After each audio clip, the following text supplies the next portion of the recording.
Hey guys, if you are new, my name is Vanessa, and in today's video, I have 4 different dinners to share with you that I have cooked over the past several weeks, not all in 1 week. And I have a dog jumping on me right now. He's like, what are you doing? You're in the kitchen, give me something. But over the past couple weeks, I have filmed just random dinners here and there to share with you guys that I have made for my family of 6. So in this house, it is my husband and then we have 4 children, 4 little mouths to feed on top of our own. So I'm gonna take you back, get down to my kitchen counter, and bring you along with these 4 super easy and full of flavor dinner recipes to hopefully give you a couple ideas on what to make in your own kitchen.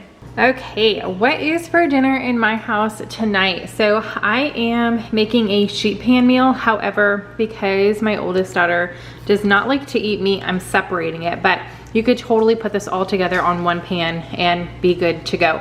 I'm just gonna do the produce separate and then the meat on its own tray. So this is all I'm going to be using. I've got 2 bags of broccoli here. This is just frozen broccoli.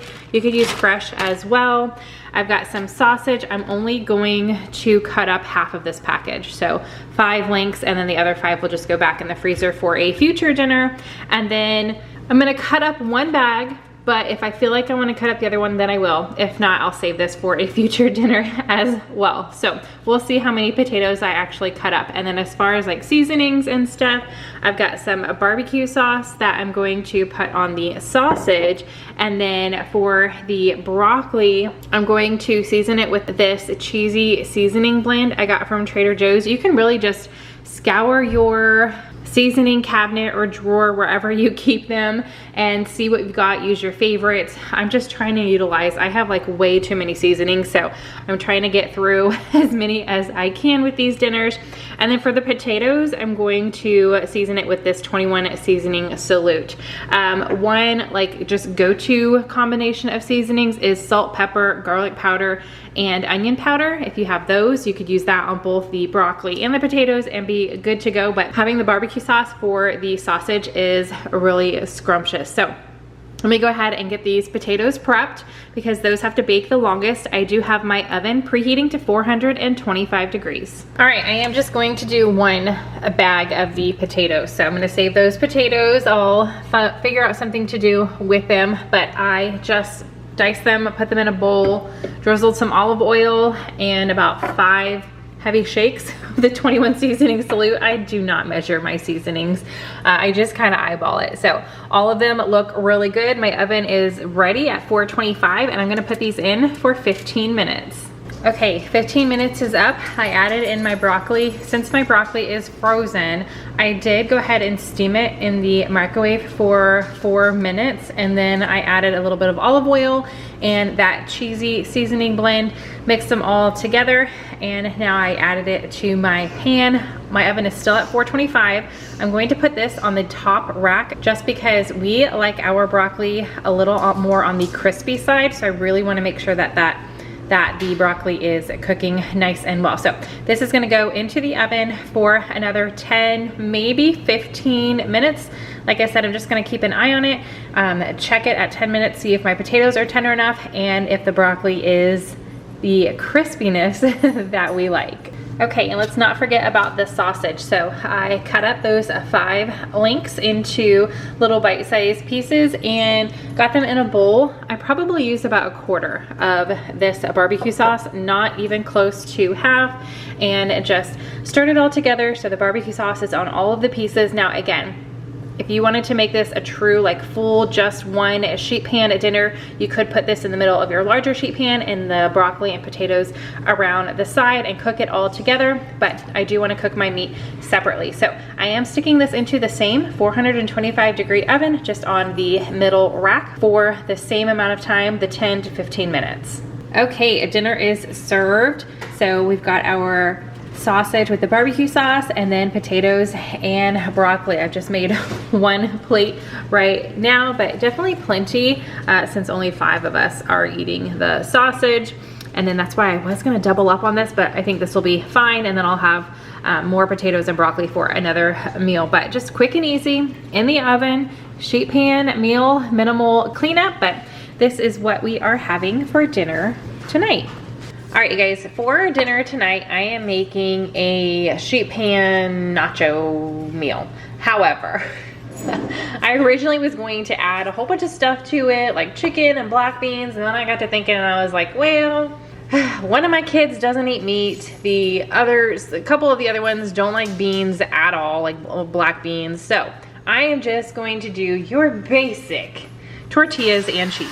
But I'm gonna get them crispy and the cheese all melty in the oven, and then I'll have a couple different toppings that everybody can just add themselves. So I did spray my pan just to help with the stickage, and I had to check my oven because I couldn't remember the temperature, but it is set to 375. Now you can really use whatever kind of tortilla chip you want. You can use regular ones. However, I will have the bag kind of overlaying right here while I'm chatting with you guys, but if you have Julio's, they are super yummy. They are pre-seasoned and they taste fantastic.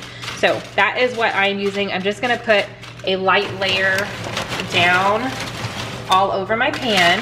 All right, so first layer down. Now I'm just going to take my shredded cheese here. Again, you can use whatever kind you want. I'm pretty sure this is sharp cheddar cheese. And I'm just going to sprinkle it all over the top of the chips. And I'm not measuring, I'm just eyeballing it, whatever looks good. And that's what looks good to me. Okay, and now I'm just gonna do a second layer. So I'm gonna put some more chips on top of this. Same, just all across. Some of them are, I mean, they're overlapping and all of that. It doesn't matter. And we are a family of 6, so I'm making a full sheet worth. All right, that looks good. Now I'm just gonna go ahead and take the rest of my cheese here. Again, not measuring. This is probably like half of a block that I shredded out. I'm gonna sprinkle this on top of my second layer of chips. I gotta taste the chips just to make sure that they're still good. Just like I remember them to be. Oh, these are so dangerous. I haven't bought these in a long time. I'm eating some more. All right, so I'm gonna keep an eye on these, but I'm going to set my timer for about 8 minutes. I just want the cheese to be nice and melted, maybe even get like a little tiny bit of brown on top. And like I said, I'm gonna put them in for 8 minutes, but I am going to just every now and then keep an eye on them in the oven to see how that cheese is doing. All right, so I actually took them out at 7 minutes because I didn't want the cheese to be too hard. So here's our nachos. I already made my plate so you guys could see what it looks like. But I did, I probably should have only done 1 can. I always overestimate how much refried beans there are, but I went ahead and did refried beans. These are the vegetarian ones, so everybody, well, except for 2 kids that don't like beans. Everybody else loves refried beans, so I've got those. Here is my plate of nachos. Yum! I am so excited to eat these. All right, as far as toppings, I've got some guacamole here, sour cream, salsa. I thought about chopping up some tomatoes as well, but we've got the salsa there and we have tomatoes here. So if one of the kids wants it, I can do that real quick, but I didn't want to do it and them not be used. And then if anybody wants to add more cheese, they can, but all right. This is what we are having for dinner on this Tuesday night. All right, for tonight's dinner, it's gonna take a little bit. So I have my Dutch oven with about 2 tablespoons of oil, and I'm gonna let that get nice and hot. All right, my pot is nice and hot. I'm adding in, this is about 1.5 pounds of stew meat. And I am just going to brown this up, not worrying about cooking it fully because it is going to cook with the rest of the ingredients for a good amount of time in a little bit. But for now, I'm just going to get it brown on all the sides. Then we're going to get it out onto a separate plate, set it aside for a little bit while we continue on with more for this recipe. All right, so I took the beef out, have it on another plate. We will be adding it back in shortly, but first I'm adding in a 1/4 cup of butter, or about 4 tablespoons, a little pinch of red pepper flakes. I'm not going to add much, that's about it, because I don't like a whole lot of spice, so this is totally just to your spice taste. And then I'm also adding in 1 small onion that my husband actually cut up for me, as well as 4 garlic cloves. And then I'm just gonna cook this for 3 to 5 minutes, just till my onions are nice and glazed with this butter.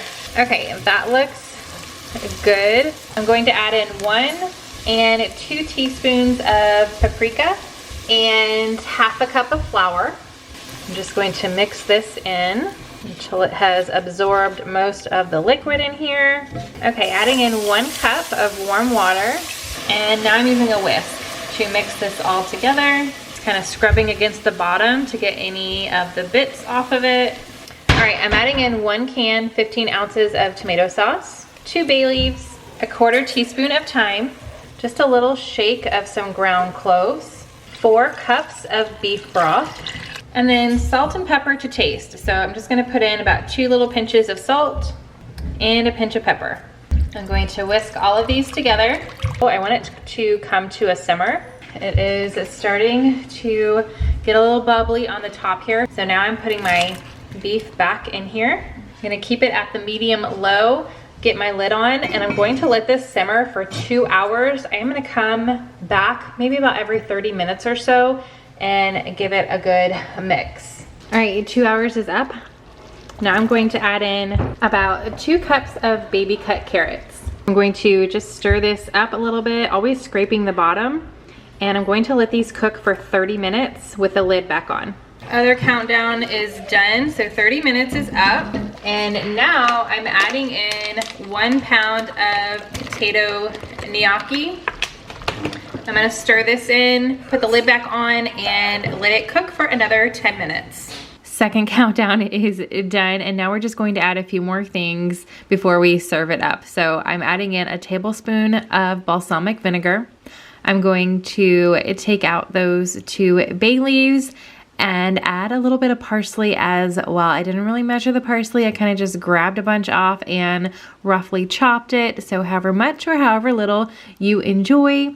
I'm going to give this a stir, and then our beef stew will be done. So I did have a couple French baguettes that I picked up from the store, and we just cut those up to serve on the side. But here it is, all bowled up. We didn't serve it over anything or have any side salad, anything like that. Okay, tonight's dinner is a crock pot meal, so we are starting it in the afternoon. I chopped up an onion.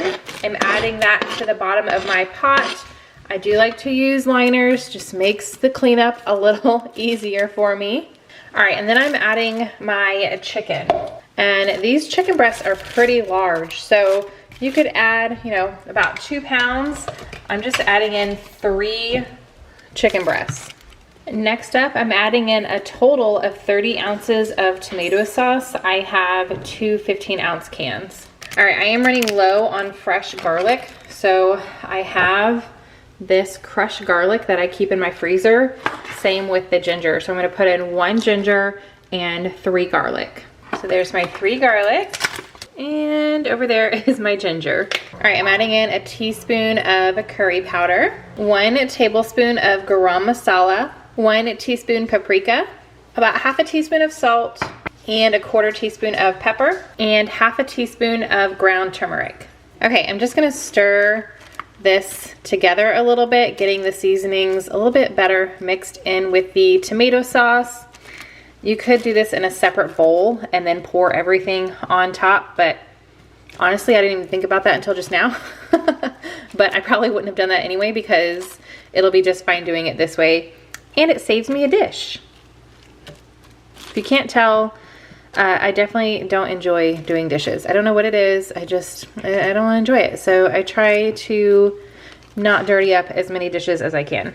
All right, you could start this in the morning and cook it on low for 6 to 8 hours. Like I said, it's the afternoon for me. So I'm starting this and I'm gonna cook it on high for 4 hours. Okay, so tonight's dinner has about 30 minutes left in the crock pot. I have 2.5 cups of rice in here. I did rinse it really good until the water was less murky, and that is because I do not want my rice to be sticky. I don't rinse it all the time. It just depends on what we're serving it with. I want my rice to be nice and fluffy tonight. So I've got 2.5 cups of rice, and then I'm going to add 3.5 cups of water. I always add 1 extra cup of water than what I have rice. All right, that is it. I love using my Instant Pot for rice. So I've got my knob to sealing, and then mine has a little rice button. It is just for 12 minutes. And I can't remember, oh yeah, low pressure. So low pressure for 12 minutes if you don't have a rice button. And this cooks my rice perfect every single time. Well, white rice. This is basmati rice, I believe. But any type of white rice works well with the rice button. So it's going to come to pressure, which probably take about 5 to 8 minutes. And then it will start that 12-minute countdown. And I'm also going to just get some broccoli roasting in the oven while everything else is cooking. So now there's about 20 minutes left. So I'm just gonna keep this in there, keep an eye on it. I have 2 bags of like frozen broccoli florets here. I drizzled it with a little bit of olive oil, and then I have this za'atar. Let me know how you pronounce that, if it's like za'atar or it's za'atar, if you guys know. But this is a seasoning blend from Trader Joe's. It has toasted sesame seeds, and then the spices are thyme, marjoram, coriander, oregano.